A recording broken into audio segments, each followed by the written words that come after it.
I fully agree with Imam that there is no reforming. We're not talking in Islam, but focusing more on Muslim. They need a lot of reforms. So with that background, I think I'm going to just share with you a little story from Pakistan, and then we will come to the main topic. For 50 years, Muslim countries, United States and Western countries, they joined hands in a common struggle against communism. They were united in common, compatible belief for a free world and a free market. And when the Soviet occupied Afghanistan, Pakistan became a frontline state in the battle against communism. Our cities were bombed. Our country was flooded with the refugees. But when that war was won, Pakistan and the country we liberated, Afghanistan, were abandoned to the forces of terrorism at a heavy cost to Pakistan. Terrorism is a complete antithesis to Islam's humanistic outlook and noble values. So moderation is a part of faith.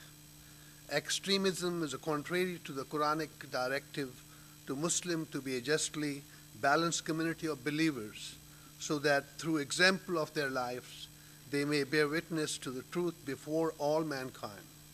Chapter 2, verse 143, Al-Quran. Ladies and gentlemen, we meet in the shadow of conflict and loss.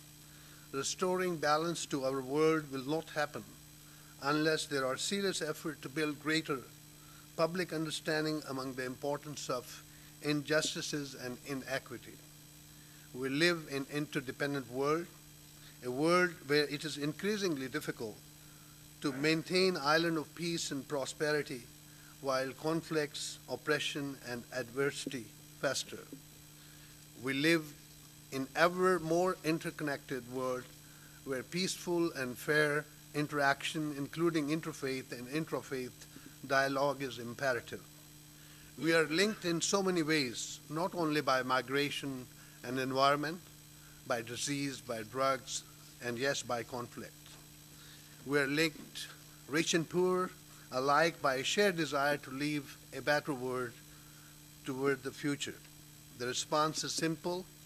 Global problem required global solution, and the world needs a new multilateral approach that truly subscribes to the values and the principle of humanity. Although the main aim of today's dialogue is broaden opportunities of understanding of Islam in America, but the subtopic, redefining the fundamental nature of Islam, is not an easy one. In fact, there's no compromise on that. So we have to carefully examine what we can do and what we cannot. So spirit of Quran demands that those recognized as being in charge of Muslims must consult together regarding society affairs. Consultation and communal well-being is central to human life. So there is a concept in Islam called istihsan, which means to look for the common good. So the solid scholarship and a deep understanding of traditions are essential. Quran presented a belief in the universal existence of God, one God for all. It doesn't discriminate against people. It says we may be different in colors and from different tribes, but we are all humans, and best of the people are most God conscious. So it's very important to understand attributes of one God, the only one God, the most compassionate, most merciful, who is sustainer and provider of all humanity and all planets, Rabbul Alameen, showing no discrimination of race, religion, caste, creed, or national origin. So human dignity and respect is at the heart of Islam. Islam is a religion of peace, compassion, and brotherhood. So, ladies and gentlemen, the entire world community, and specifically the United States, has a fundamental strategic interest in the events in the Muslim world. All across the world, in Middle East, South Asia, Central Asia, in Africa, almost 1/5 of the world population is Muslim. More than 1.3 billion Muslims are at the crossroads. So let's not forget substantial contribution by our elder in the world civilization. Accomplishment of Islamic golden age are well known, a period of scientific learning, friendly network of Muslim, Christian, Jews, intellectuals and philosophers, advances in mathematics, chemistry, agriculture, and technology, poetry, music, even the arts. And throughout history, Islam has demonstrated through words and deed the possibilities and religious tolerance and racial equality. We have the power to make the world we seek, but only if we have the courage to make a new beginning, keeping in mind what has been written. In Holy Quran, chapter 5, verse 8, we are told, "Bear witness to the truth in all equity, and never let hatred of others lead you to deviate from justice. Be just, for this is the closest to righteousness. Remember, God is all aware, all knowing what all we do." And in Talmud, quote, "The whole of the Torah is the purpose of promoting peace." And in Christian faith, according to Matthew chapter 22, verse 37, 38, love the Lord your God with all your heart and with all your soul, with your entire mind. And this is a great commandment. And the second, love your neighbor as yourself. So, ladies and gentlemen, mine is the religion that sanctifies Abraham, Moses, and Jesus as our prophets. When I was growing up in Pakistan, we were taught Ibrahim Khalilullah, Musa Kalimullah, Isa Ruhullah, and Muhammad Rasulullah. And you know Ibrahim, a friend of God, Moses who spoke to God, Jesus, the Spirit of God, and Muhammad, a messenger of God. Abraham built the holiest place of Muslims, known as Kaaba, house of God. As in Judaism and Christianity, Islam says, do not commit adultery, do not cheat, do not kill your children, fear of poverty, do not lie, do not speak ill of anyone, and do not drink alcohol, do not gamble, do not hate each other. So there's much that binds us in a Judeo-Muslim Christian heritage. So respect for religious values and justice is at the Quran's core. Muslims are part of the universal human family and are committed to coexisting in peace and justice.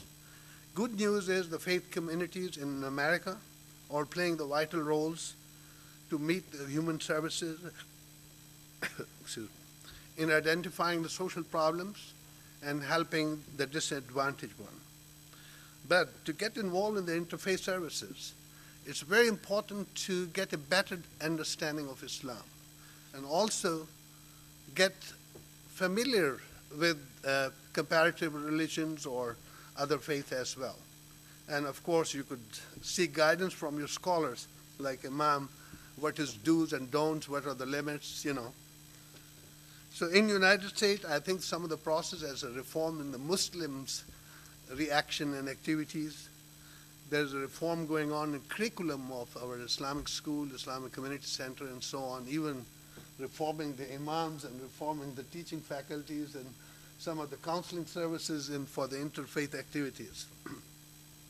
But where to go and where we get the guidance? Well, we can get guidance from the last sermon from Prophet Muhammad. O people, no prophet will come after me, and no faith will be born. So reason well, remember. O people, understand words that I convey to you. I leave behind me two things, the Quran and Sunnah. And if you follow these, you will never go astray. So our faith and wisdom of our heart teaches us that it's better to light a candle than to curse the darkness. But while the darkness can create fear, it's also the home of the dreams, and it's time for us to dream for a new dream and for a new dream for Islam in America. So in the United States, you have seen the power of people changing policies, changing leaders, and changing history. So religion is a moral compass that gives its follower faith, hope, and a path for redemption of the soul on the day of judgment. So America and Islam are not exclusive, but American and Muslims, of course, that's a concern. and need not to be in competition. Instead, Islam and America overlap and they share common principles, principle of justice, progress, tolerance, and dignity of all human beings. Islam is already a part of America. Some historical facts, as Dr. Kazmi in the beginning opening remarks mentioned, Muslims have been a part of American history since pre-Columbus times.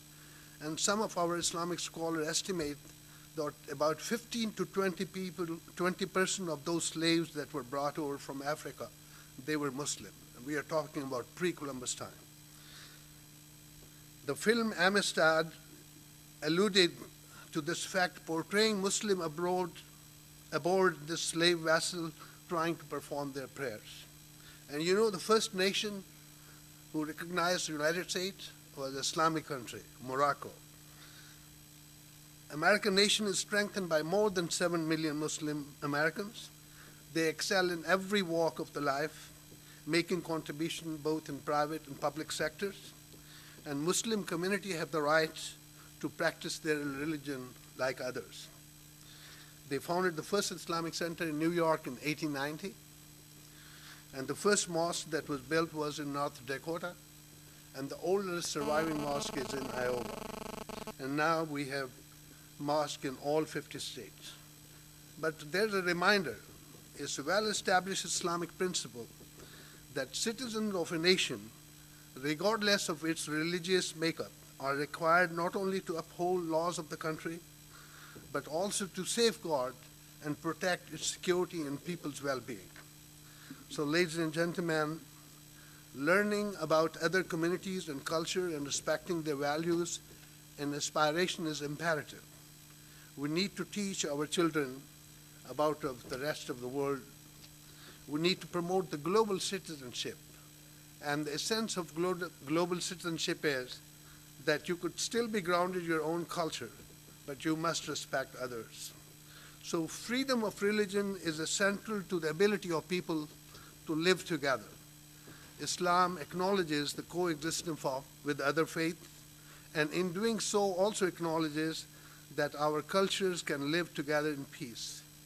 And there's a good news that America holds with her the truth that regardless of the race, religion, and station of life, all of us share the common aspirations, which is to live in peace and security, to get an education, to work with dignity, and to love our families, our God, and our communities.